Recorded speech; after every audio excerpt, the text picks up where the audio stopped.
What's going on, guys? We are back. Actually, we are back after quite some time. It's been about a year. Just going through a lot with like the transition of my job, and you see I cut my hair. So just a lot of stuff has been going on within that year, but we're trying to get back into it more consistently, starting with today we have D-Night. D-Night! What's going on, man? How you doing? What's up? I'm doing good. How you been? Pretty good, man. Yeah. Super excited to have this person here today. For those who don't know who you are, give a spill about yourself, and then I'll tell how we know each other. Yeah, man. So, a hip-hop artist, born and raised Springfield, Ohio. You know, I started doing... So you were born in Springfield? Yeah. How come I didn't know that? I thought you were born in Dade and then moved to Springfield. Nah, man. I lived in Springfield for like 15 years. Oh, wow. Continue. My bad. Yeah. Born and raised in Springfield, Ohio. Started making music when I was like 12 or 13. And, you know, ever since then, you know, just been something I stuck with, big passion of mine. And, yeah. That's it? Okay. That's what's up. Yeah, I don't know, because did you ever move to Dayton? I moved to Dayton or Inglewood when I was 15. I went to Springfield High for a year. So my freshman year, I went there. Then I moved right before, I moved right after the school year started, my sophomore year. Okay. Yeah. And then you went to Northmont? Then I went to Northmont for the next 3 years. Okay, that's what I thought. So you graduated from Northmont. Right. Got yeah. you. Okay. Yeah. So I actually don't know how we like know each other. Like, you could say Springfield, but I didn't know him when he was there at that time. I'll say like the first early memory I have, I think, what's his name? Money had he had thrown an event forever ago. Encore. Yeah. I want to say I met you there. Mm-hmm. Yeah. That sound about right. And then it's just been really cool, you know, back and forth, because like he knows me as like a huge hater. Like, it doesn't matter what you could possibly throw at me, I'm gonna hate it for some reason. And it's not because I like just I do naturally hate everything. I'm always gonna pick apart something if people think it's good. So I'm usually always on the opposite. I don't know why that is, but I'm learning how to get away from that. And I'll say one thing that I appreciate about Knight is that, especially when it comes to music, he's very patient with me. If I call something trash, like when I first listened to it, I'm like, bro, this crap is trash. And then like I'll go take some time with it. I'm like, oh, I can see why, you know, you see the nuance in this. So I'll say that I really appreciate him for that reason. Did you want to add anything real quick? Yeah, I mean, I kind of got used to you not liking a lot of shit. So I'd be like, okay, right. I'm gonna tell Zon about this, but he probably not gonna fuck with it. But I'm gonna let him know anyway, because we can at least have a dialogue about the shit. Yeah, that's the biggest thing, because like I wasn't a big Jay-Z fan, still not, but in my heart of hearts, like a lot of people have 444 as his best album ever, or Black Album, or Reasonable Doubt. But I have Blueprint 3. I think that's his most like top to bottom, flawless, no skips. But I mean, that's just another conversation. But like, that's something that he kind of introduced me to, is like, you know, like older artists.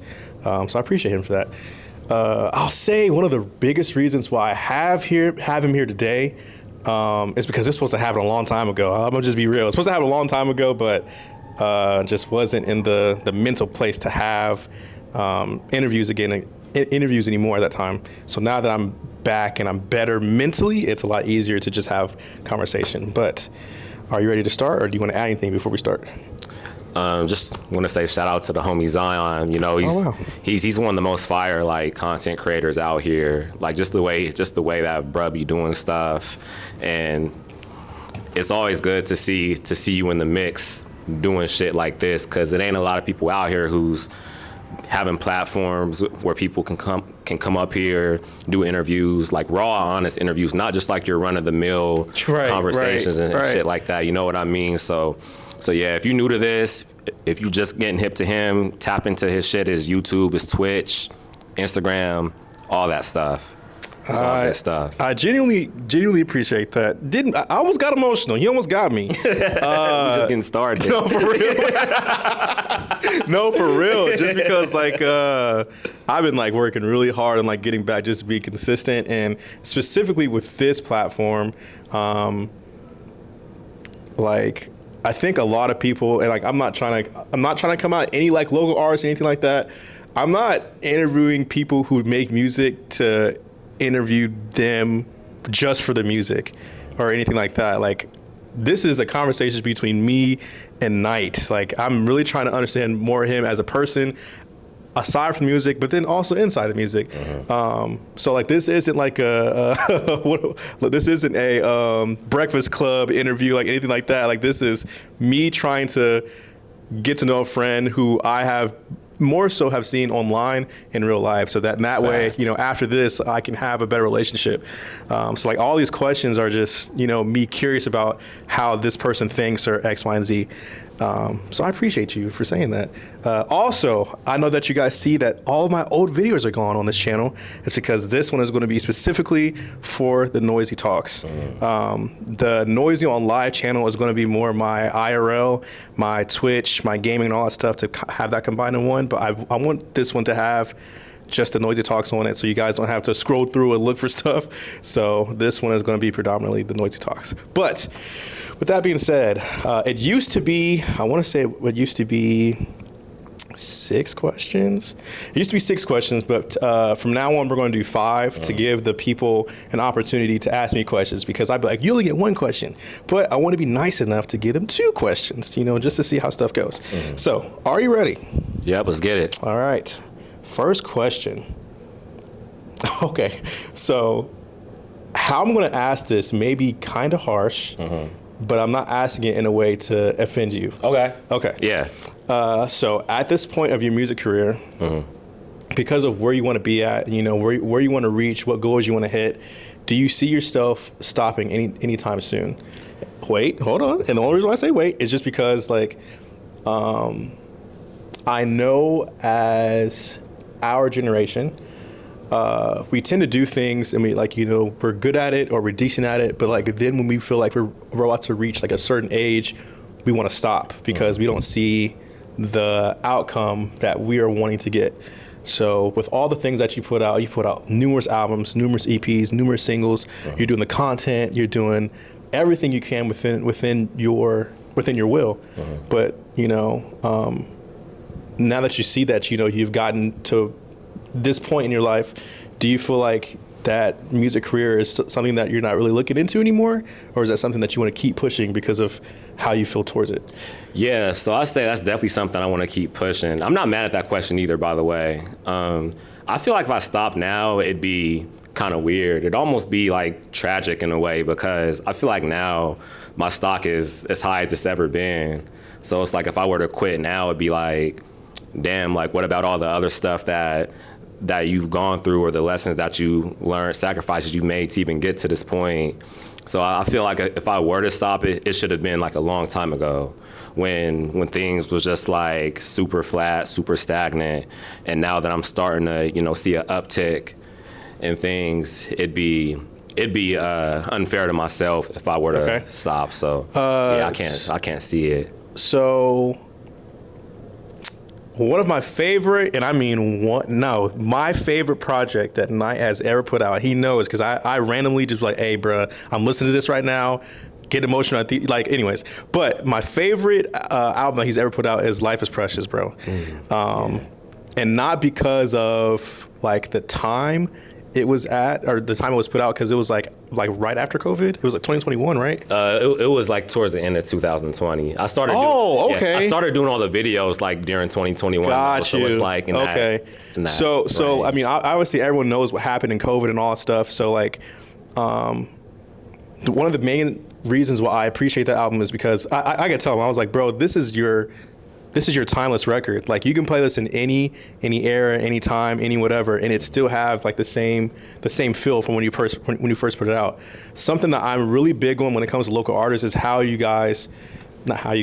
people put together projects. No one really knows how to put together projects, like to make them fluid. Like you're just putting songs on an album and expect us just to intake it as listeners. But I will say with this one, this is probably one of the best hip hop local projects I've ever heard in my life. That's live. And he knows how hard I am with just music in general. Yeah, so to hear that from me, not saying that I'm anybody, but to hear that from a person who's like a natural hater, like I don't know, it just resonates with me. So like when you're in that zone, how do you? No, I'm sorry, that's not where I wanted to go. Where I wanted to go was, so you had this project, you had the latest one, Kids with Ambition. What was the one right before that? You See How Things Change. Yes, with all that. So with all that, and then going to where you are right now, do you feel like you have any more left to say in like your music career? Yeah, I do. Cause see, the way I go about it when it comes to like things I'm going to talk about, I pretty much, it's basically just whatever my life is reflective of. So with Life is Precious, you know, I'm 23 years old, getting ready to graduate college. So, and I really just wanted to do a project where I gave like a decent amount of my life story. Like, you know, I feel like with Hidden Gem, it was a decent introduction, but I didn't cover a lot of like the what's and the whys and the hows. Right. So with Life is Precious, I wanted people to know like, hey, like D-Night comes from this background. He's like this because A, B, and C. This is what he witnessed. This is what he saw growing up. Things like that. And with each project, I just kind of wanted to add on to that and just mix in whatever I'm dealing with at that current moment.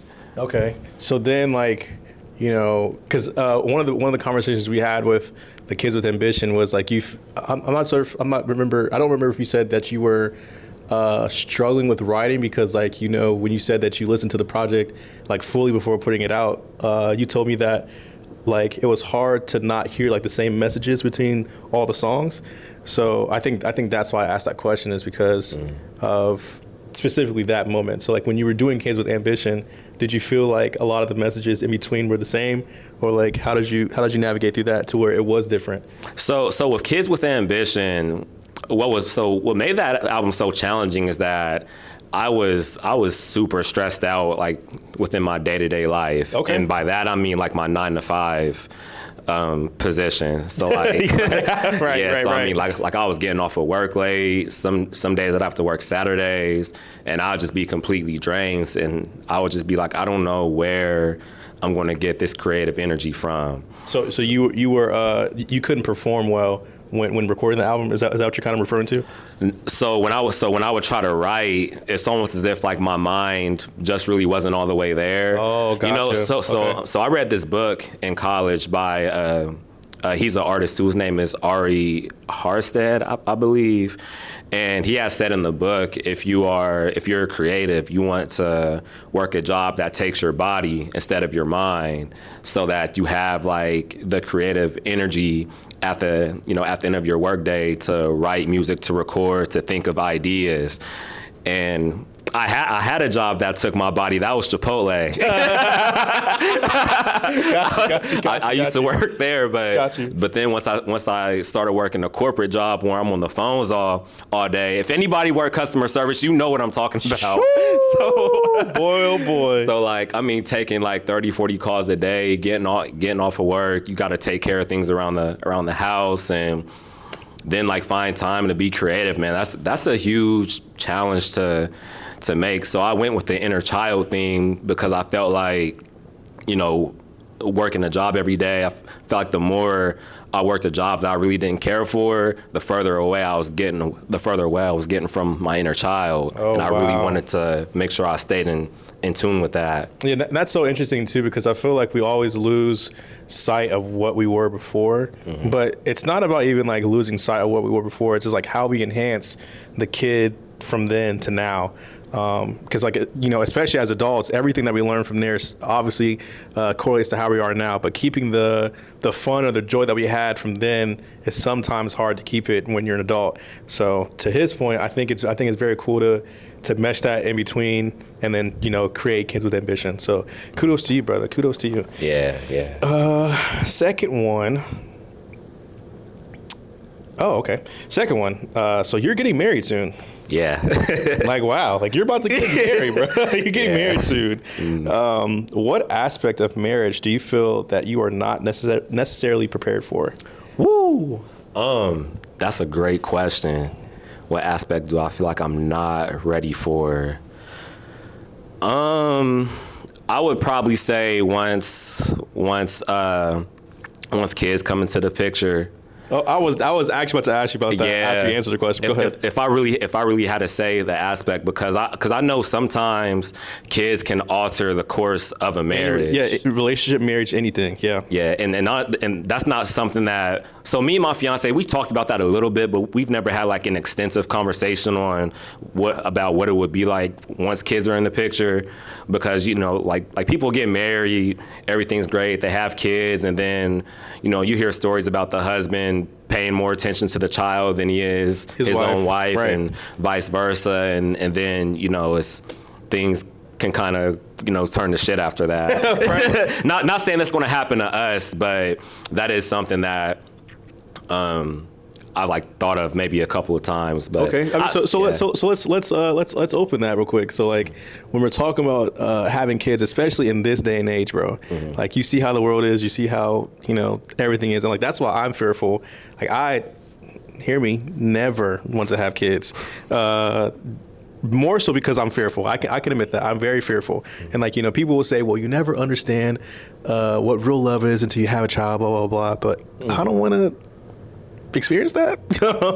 And like not saying that having kids is bad, but for my life and what I feel like I want to do, I think whatever partner is out there, I don't think I could get to that point where fatherhood is something that I'm excited about. Yeah. So when you and your fiance are talking about discussion of children, where do you see yourself in that mix regarding to how the world is today? I think I'd be a great dad, a great father in the household, because one, I'm not somebody who I'm like past like my early 20s and shit. So I feel like a lot of parents like in their early 20s, not to offend nobody, but I feel like a lot of that is like really like trial and error and just like kind of figuring out things as you go. So it's like you're trying to teach yourself, like you're still learning a lot about life yourself, and now you have a kid or two in the picture, and you have to raise them and teach them about life at the same time. And with me, like I'm 28 years old, I probably won't be a dad until like I'm 30, just keeping it a buck with you. So by that time, I think I'd have gone through enough to really be able to, raise a seed or two and just kind of let them know or teach, like show them how the world works and how to navigate through that. Yeah, because I think my biggest thing, and again, I have to keep giving you guys what are those things called? I'm gonna say alerts. That's not the right word, but I'm gonna keep giving you guys alerts. Like this is just how I think. It could be wrong. It could be whatever. But when I think about having kids in today's world, obviously everything is expensive as heck. Mm-hmm. So you bring a kid in, it's even more expensive. So when I think about creating a family, in my heart of hearts, I feel like I would want to be in a position where I'm wealthy enough to sustain that lifestyle. Facts. And like not even saying I gotta be rich, but I would like to be in the higher end of the thousandaires, 100,000aires. But I think that just creates a better way of living, because I don't have to extend myself so much to my job. I can still have the balance with my wife. I can still have the balance with my kid. But like, and this may seem very harsh, people. So just again, prepare your hearts. I don't think, I'm gonna just say it how I want to say it. I don't think having kids and having an apartment is a sustainable living. And the reason why I think that is because even though like apartment is housing, I would rather have a house big enough to where we can invite people in. When you're inviting kids to an apartment or whatever, like it just disrupts everything. Because I was one of those kids living in an apartment with my mom and my sister. But like when I think about having my own family, I would rather want to have a house. Do you think or feel the same way, or how do you navigate living situation? Man, it's crazy you say that, because when I was talking to my fiance about kids some time ago, I said, all I want to make sure is that we're still not living in an apartment when we do have kids. Like I want to either be a homeowner by then, or at least have a house for them to like have their space or whatever. Correct. Because right now it's me, my fiance, and we have a dog. We have a small pet, and even with him running around, sometimes it feels like it feels clustered. Yeah, so like you had a kid or two on top of that. Right. So it's a full house at that point, right? So we did have a conversation about that, and she agreed. Okay, that's what's up. So like, so with another aspect of marriage is like, obviously we touched on a little bit, but like balancing. I know that you said that you weren't really necessarily prepared for how like the children come in, but with like the work-life balance, and I'm sure you guys have dated for a long time, the title of marriage does change everything. So do you think that you're prepared to balance your husband role versus the cater to the wife? So with me and my fiance, I don't think too much is really going to change as far as like the structure of our relationship after we get married. Okay. Only because one, we've been together for 10 years already. Gotcha. Yep. So and we had also had a conversation about that, and we had both said, we feel like that's where a lot of married couples fuck up. Like they get married and now they expect things from each other that they weren't already doing before. Because of the title. Exactly. Okay. So like for an example, if I do laundry, I do my clothes, I do her clothes. If she's not, home and it's dinner time, then I start dinner. So we ain't got to worry about waiting on each other and shit like that. But some couples don't navigate that way. They you have some men who they get married and now the wife is supposed to do everything. Exactly. But it doesn't work that way with me and my fiance. So I don't think too much is going to change as far as that. And that's why I said like I feel about like the kids thing, because we don't have kids now. Right. So I don't know how exactly that's going to look once we do, because that's going to be new to both me and her. You know what I mean? So I think that's interesting as well. I'm trying to think, is there anything else I want to ask regarding a marriage? Do you think your marriage? No, I'm gonna stay from there. When did you know that she was the one for you to propose? So I would say around the time we had gotten closer to, or around the time she had gotten closer to graduating college. So I'd say around 2018, which we were about 3 years in at that time, 2018, 2019. Because, so around that time, a lot of shit happens in college. Like there was a time where like my friend group had kind of disbanded, and it was, really just me trying to chase a dream and shit, and going to school myself, working 25, 30 hours a week. I'm pulling up to these shows by myself. I'm going to the studio alone. Like, it's just a lot of solo grind. And she was the only person by my side during those years. Yeah. So it really was just the fact that she kept showing up when she really didn't have to. She could have played the card like, oh, I got schoolwork tonight, I can't go. I got this to do, I can't go. I got that event, I can't go. But she always found a way to be there for me, and always found a way to be there for her. So once that became a constant thing in our relationship, that's when I knew like we in this for the long haul for sure. Yeah, that's what's up. Okay, so now we are on to question number 3. You travel a lot in your spare time. Like every time I check my story, he's one of the first people I check, because I'm like, this dude be everywhere. He be on a boat, he be on a strip, he be everywhere. So you travel a lot in your spare time. Mm-hmm. This is kind of a 2-parter. So I'll say the entire question, then I'll ask you the first part again. So you travel a lot in your spare time. Why is it important to you to experience what is out there versus how your peers are maybe somewhat content with what they already experienced?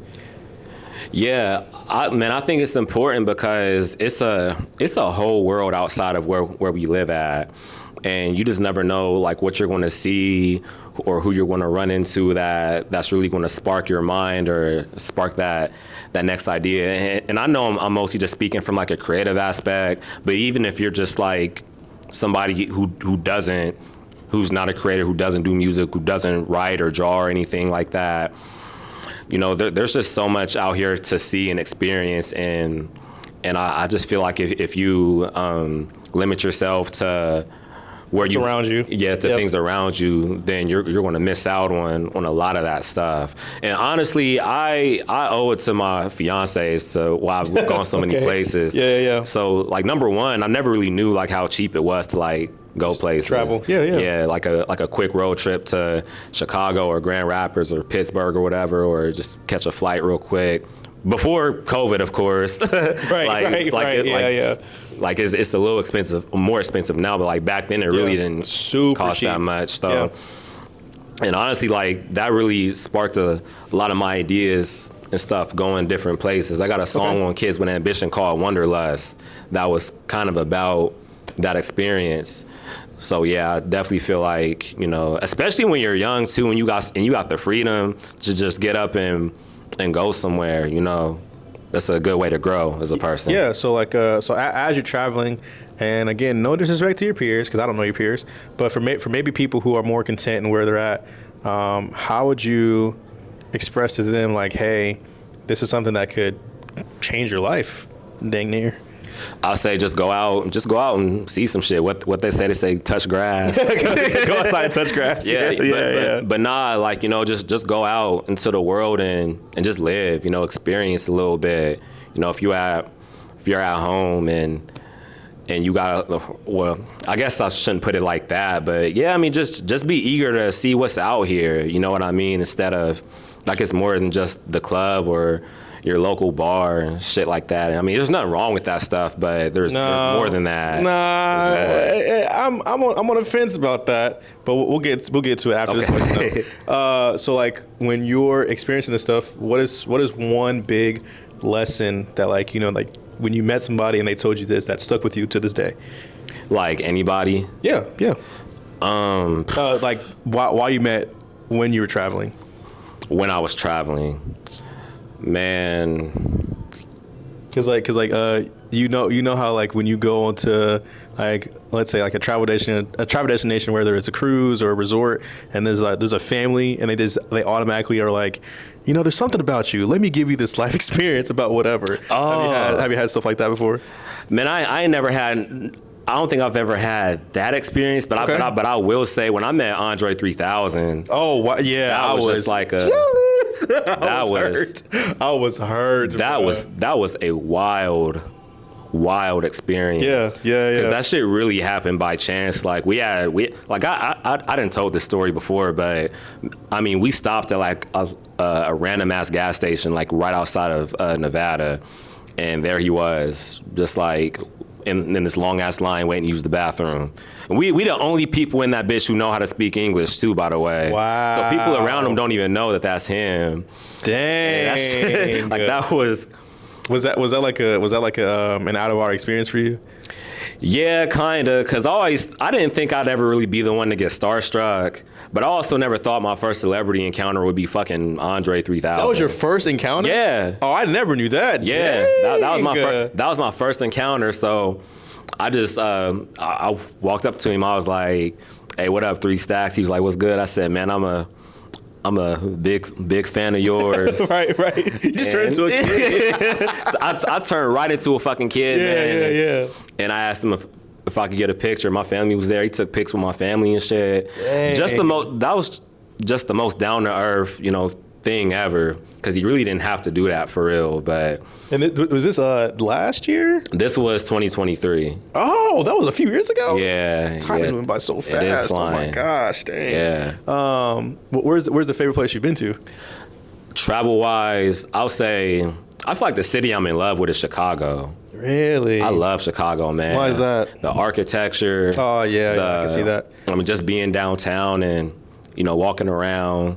Something about so I went to Chicago for the first time in 2023, and I've been there 3 more times ever since. Okay. So I mean that, you know, the food, the way the city looks at night is beautiful, man. It is. So like I say, right after Chicago is New York City.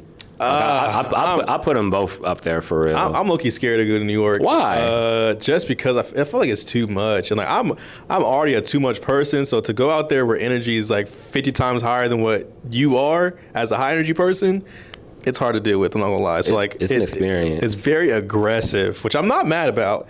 But I don't know. I'm just not. I don't know if I'm ever wanting to visit New York. You know what though? So when I went to New York a couple years ago, we had went to like a lot of different boroughs. I want to say we touched all of them, and my bad. The only one I feel like that was like kind of aggressive was Harlem for real. Really? Harlem was kind of when I was at Harlem, I'm like damn, like it's a lot of motherfuckers out here. Like really, I thought Bronx would be that way. Honestly, so when I went to Bronx was actually a little dead. Interesting. Okay. So we went to the Bronx Zoo, and after that, we were walking around a little bit, and we went to this Italian place that was so good. But like Harlem, it was a lot of niggas out. Like okay. Like you smell the weed smoke in the air, music playing. You know, people riding their motorcycles up and down the street. Like it really looked like some shit out of a movie for real. Forget that. Count me out, guys. But it was a nice experience though. That's what's up. That's what's up. Yeah. Dang. New York. The subway was straight. New York, count me out, people. I can never do that.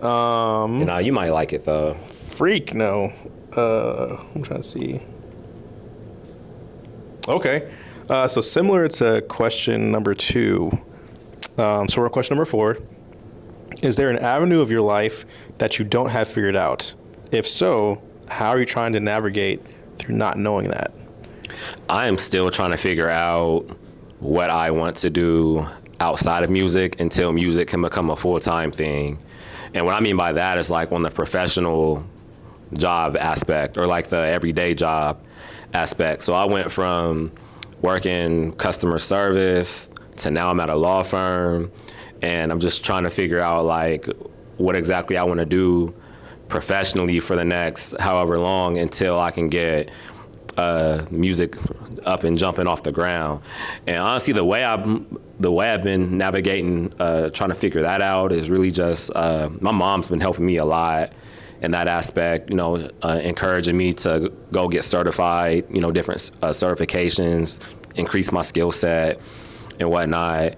But that's really been the biggest challenge because even when I was in college, man, I was, I went to class, did my homework, took the test and all that. Wasn't bullshitting, but life was even so hectic back then that I never really feel like I took the time to like sit down and be like, okay, where do I want to go until music takes off? Because in my mind, it was going to take off while I was in college because I'm seeing all these motherfuckers blow up off SoundCloud, then Spotify, and I'm like, okay, like this is happening for this person and that person and that person, so my time gotta be coming soon.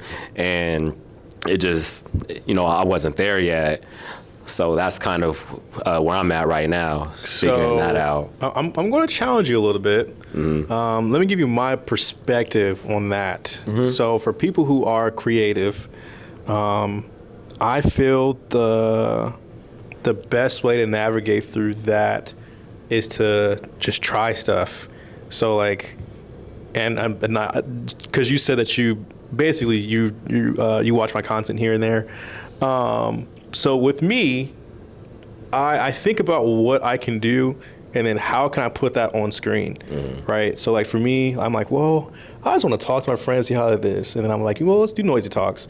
Well, I want to see if I can learn how to dress better. Let me just do a series with that. Like, okay. I think we give so much energy to corporate where we lose like how life really is. So I commend your mom. I commend you for, taking the time to really think about, well, how can I do things as a professional? But even if you do have those moments or that career, does that really say who Knight is? And like that's how I look at myself, is like if I, for example, like I'm a truck driver, man, I told myself, I was like, either by the end of next year or by the beginning of 2027, if I'm not done truck driving, like I might just stay truck driving forever, just because, like, not even saying because I'm going to give up on my dreams or anything like that, but it's like, what am I doing to not see outside of what I am, who I am to a company? Because I saw this one thing saying, like, you know, all you're doing working at a company is helping someone else's dream. Like what about yours? So even if you are a rap artist, what can you do to capitalize you being a rap artist? Right. So like that's how I look at it. How do you receive that? I would definitely say, you know, there's definitely other avenues that I could jump in as a rap artist. It's just, you know, just going out and doing it, which I don't have no problem doing. Okay. But what's your do you think it's not sustainable, or do you not, because it's not a guaranteed income? Is that why you kind of refrain from it? No, it's not so much that I don't think it's sustainable. It's more so of these bills are here right now type of situation. For sure. It's like, okay, what the fuck do I need to do right now? right. Yeah. Right. No, I definitely get that. I think it's hard. It's so hard to see that right now too, because like I have a friend, which I'm not going to name drop, but I'd have a friend who's a streamer, and his mindset is he works at a job for, let's say, 4 to 6 months, and then he quits the job. He saves all that money, and then he streams until his savings are gone, and he does the same process over and over again. But now he was like, you know, he's like, I don't want to work anymore. So he door dashes on the side, which is still kind of work, but has more time for streaming. So I look at it, I'm like, I wonder what life would be like to just give yourself a chance. Like if we didn't give so much of ourselves to these corporations, what our life will look like if we were full time. Yeah. And then sometimes I also look at it as like, am I ready to be a full time content creator? Are you ready to be a full time, you know, rap artist? Because like, like when we think about those things, a lot of obstacles come up. It's demanding. It's super demanding. You're right. So like the balance and all that stuff. So I feel like where we both are in good places, because at least we're aware. Some people are so stuck into, you know, I am creative, I deserve this, that they don't see that the place that you're in right now is just setting you up for stuff. So I don't know if you know the dude, I don't know his name, bro, but he did a freestyle on Kai Cenat stream, and it blew up. Oh, someone Chris Patrick. Yeah. Man, So, I've been hip to Chris for a few years too. bro, so his story was like basically right before he went to Kai Cenat stream, he had applied for a part-time job. He was like, you know, I'm just going to do this job for X, Y, and Z. He did the Kai Cenat stream. As soon as he said like a week later, he got back home, and then Jid called him up. It was like, hey, I have this tour. Can you come open? Yeah. And I was like, bro, the coolest thing about his story is that you were prepared for that. Right. So like when I look at myself, I'm like, am I prepared? Do you feel like you're prepared if that opportunity were ever to come up? I think so. I feel like I've put in my 10,000 and then some. Not even like on some like cocky shit, but like dead ass. I really feel like I have. So yeah, I think I am. I think so. Yeah. If you had a person that you would want to tour with or open up for, or you know, X, Y, and Z, who would that be? Ooh, Saba. Really? Yeah. I feel like me and Saba. So like one, he's an independent artist himself. Yeah. And he has a real dope niche following. And I feel like me and Saba have, even though like our music isn't necessarily the same. That's where I was coming from. I was like, I would have never guessed you would have said that. Even though our music ain't the same, we're both Midwest artists, and I feel like we have a lot of qualities that could match up with one another. And I think if we did a song together, that should be dope too, for real. Dang. Did you like his last project? Not the one that he just dropped, but like the one before that, the one with No ID? No ID? Yeah, I did. So like, is it on the same level as Care For Me or the one before that? In my opinion, no. But I still thought it was a solid album though. The only reason why I didn't think it was solid is because, hate me, America, No ID is overrated, bro. I'm sorry. You think so? Super overrated. I think he takes great samples and just amps up the kicks, and it's great. And people are like, oh my gosh, this is crazy. Like, he's not that crazy. I think, and this is crazy to say, I think his best music was made with Logic, and I don't even like Logic that much. So I don't know. Maybe it's just me as a person. You don't like the stuff that he was doing with Kanye back in the day? What do you make? He was I'm pretty sure he was like assisting with Graduation and shit. Like during Kanye's early run, No ID was in the mix. I'll have to look. I don't know. But Yeah, I don't like that sure. one. But I did like the Saba project he put out Friday. I do too. That one was great, and it was Yeah. super short, got to the point. And I actually think Few Good Things is low key better than Care for Me sonically. Yeah. Yeah, I do think sonically is better. I don't know about like message wise, but I just have a personal connection with Care for Me, so that's like always gonna yeah, be. me too. Yeah, that Prom King boy, it'll send me over edge every single time. Okay, last question. Okay. What is something about yourself that you oversee but you admire about?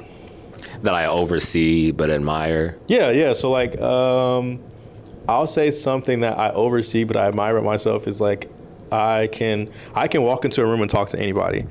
And I feel like I admire. I feel like I oversee it because I think it's natural to just have conversation with people. Mm-hmm. But people who have like social anxiety or anxiety in general, it's hard for them to approach.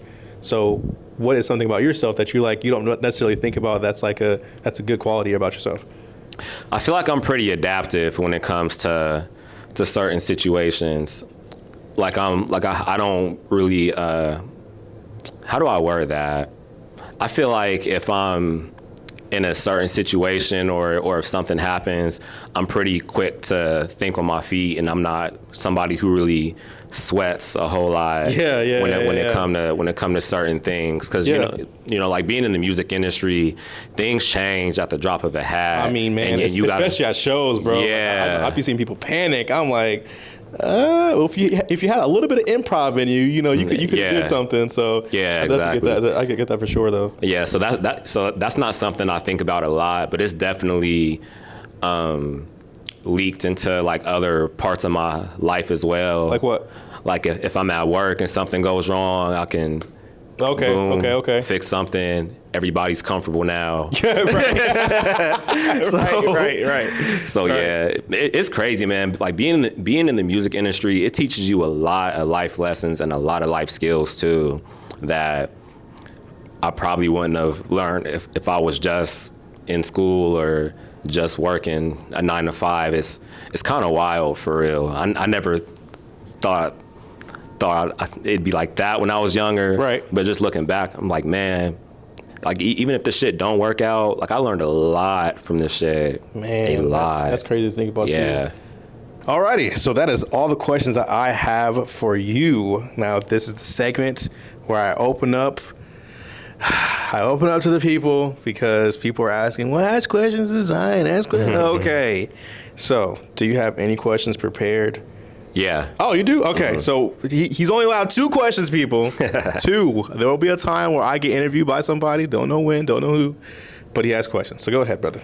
So what are you going to do, or what are you doing to ensure that you're going to remain consistent as far as like content creation goes, building up your channel and just your brand overall as far as as far as the work you're putting into the world? So the reason why I reacted that way is because it's an attack, not from him, but just because it's an eternal attack. So on no cocky anything, but I think when I think about Ohio, when I think about creativity, I put myself in top 2, and I'm not 2. And not because of who I am, but more so of what I can do. So if, when you think about music, you got producing, I'm a musician. You got podcasting. I'm not saying I'm athletic, but I can go into sports. I can go into photography, videography. I can go into editing. There's a lot of things that I can do. The consistent part is where I hit the wall, is because I feel that I am in lack of. So I feel like, well, if I don't have this small little item that, whatever, I stop everything. So I think my problem is myself. The only way I can get to consistency is getting past my mentality, and understanding that like putting the work in isn't the end all be all. a lot of my friends who are streamers who are whatever get mad at me when I'm asking them 500 questions in a row when they're like, hey, you know that you can just look up a YouTube video? And I'm like, well, but you have the information in your head, like, and you can just text it to me real quick and like I can just apply it. But why am I not going out of my way to apply what's already out there? So I'll say when it comes to me right now, the consistency is an issue because I always feel like I had to have something to get somewhere. But I think I'm falling in love with more of the process of how to get places. Like, so I did a 48-hour marathon and I had humongous technical issues. But the biggest thing was, well, how am I going to get back to, you know, the audio working or the video working or all this other stuff? But it was a real testament to my character, is because like, do I care enough to fix the problem now as it's going on, or would I just shut everything off and be like, hey guys, I'll see you next year? So I think that's why I did that, was to test myself. So moving on, I think the biggest thing is having the belief and the faith in myself, and then moving forward from that. And then I also feel like just learning new things. So shout out to Ash Matthews. I think he's the greatest engineer in Ohio. God, and that's no glaze. That's just true. I've heard a lot of different mixes from people. He's the best one. He's the consistent one. And something that he really helped me understand was like, you know, basically, are you going to do it yourself, or do you want to pay somebody to do it? I was like, oh. So like when it comes to editing, I have the software. Do I want to do it? No, but I'm going to do it. When it comes to making music, I could send it off to an engineer to have stuff mixed, but I have the software to learn how to mix. So now I'm going through classes to learn how to mix. So it's like the information is out there, but what am I doing to apply myself to get to where I can be consistent? I'll say is my thing. Can I give you my perspective? Oh, sure. Because so I've known you for what, like 7 years now? Yeah. I feel like what's held you back is like the pursuit of perfection. And what I mean by that is, so like even when I hear you talk about music or other stuff, it was more like, if it's not like this or like that, I'm not releasing it. If this isn't done this way, we're not going to fuck with it, basically. Mm-hmm. But I feel like what holds a lot of people back is just getting started, you know? And so like for me, man, I put out my first, not to like make this about myself or nothing, but I remember me and my homie Trey, we was working on my first mixtape back in like 2013, and we ain't have shit but a microphone and a do-rag over top of the mic because we ain't have a damn pop filter. Right. And we was recording on a fucking Audacity, not FL Studio, man. Pro Tools, right. nothing. But man, like we was in his basement, we grinded that bitch out, and we put that shit out on DatPiff as soon as we was done, because I just wanted to have a tape out so people can know that I had some type of presence and the will to do this shit. So I feel like with you and like this YouTube channel, it's great because even though like your first Noisy Talk video may not have been perfect, but what's important is that you got started and you put that shit out into the world. And I feel like early on when it came to you and like doing music, like you wanted to like start off up here. Heck yeah. But you know you gotta have to like gradually work up to there instead. And I'm about to justify just a little bit, which is not a bad, which is a bad thing. But I think a lot of it comes from comparison. So like because I acknowledge a lot of artists, and I listen to like, you know, how they do stuff sonically, how stuff flows. Like I'm like, well, how can I apply that to people that I'm working with? And if I feel that it's not close to where, you know, their stuff is, then I'm like, well, maybe I need to go back. Mm-hmm. But I will say I'm finding the love into just appreciating, because I'll say like my happiest moments right now is knowing that I created something. So if I'm on the road, like I have like a bunch of beats in my phone, I'll play them. I'm like, oh, I made that beat. You know, I didn't even know I made this. I didn't know I did that for blah blah blah blah. You want to know what's not fair about that though? Okay. A lot of artists be hiding their footsteps, bruh. Like we don't know what the first Kanye beat really sound like. Facts. You feel me? Facts. And I remember, man, I used to think back when I was like real heavy on Chance the Rapper in high school, I thought like 10 Day was like his first shit ever. Bro, he has like 2 other mixtapes on Dat Piff that people don't even talk about before that dropped, and you can like hear how raw he is and how like how undeveloped he was at that time. Yeah, I'm not giving myself enough grace for that too, though. And I was watching this Nas interview some time ago, and he was talking about how like, you know, niggas want to come into the game and they want to be Tupac, like off rip. They want to start up here, but don't acknowledge that you got to start down here and, you know, gradually come up. And that's crazy coming from fucking Nas, because he had a high floor in the game. Right. Like real, was it Illmatic his first drop ever? It was something at the barbecue. It was some tape he was on, but he was like 16, 17 on there, like fucking ripping shit. Right. Nas probably has the highest floor out of everybody as a rapper. So if he's saying that, it gotta count for something. You know what I'm saying? No, so I definitely take what you're saying, though. Yeah. As far as being a perfectionist, and then last thing, just regarding to this, 'cause I don't know if you have another question or not, but last thing I want to say is like, I need to be more patient with myself and just put stuff out. And I'll say like one of the biggest reasons why I am a perfectionist is because when it comes to music specifically, it has to feel good to the ear, bro. Like it just has to feel good to the ear. Mm-hmm. So like when I'm putting it out there, like how's the person receiving it? But I think I had to let that go and just appreciate that I made it and just put it out there. So yeah, I just want to say that. Okay. You have another one? My next question is, yeah, so we at the end of 2025 pretty much. It's November 1st. Okay. Crazy. What is your outlook for 2026? I don't have one. And I think the reason why I don't have one is mostly because I put a lot of expectation on myself. And then like once I do that, I just give up. So like right now, I think the best thing that's working for me is just going day by day. I have things that I would like to do, but I have to complete things first before I get there. And not things as far as like, you know, buying this or getting that, but like I have a series for, you know, how to dress better. I would like to fully finish that. And I would also like to finish these 2 projects that I have with my sister, my friend, to put out for next year. But those are things that I'm working on right now for next year. But I don't have like a, you know, month by month or whatever by whatever of how next year goes. I just want to complete what I already have in the vault to put out for later. Okay. Yeah, that's all I got. Mm. But that is the end of the interview, guys. I appreciate you guys for being here with us today.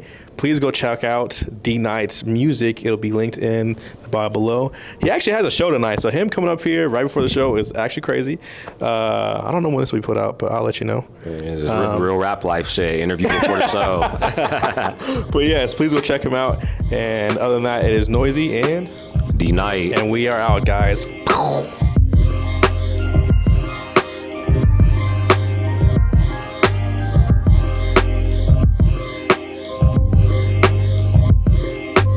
AI is literally killing the world and is very, very dangerous. I don't suggest using it, but it is an addiction. Like AI, if you use AI, if you pull out ChatGPT to look up stuff, you probably are gonna do it more and more and more until now you're making pictures with it. Now you're updating your photos. It's not even your photos no more. Like it is a very dangerous tool.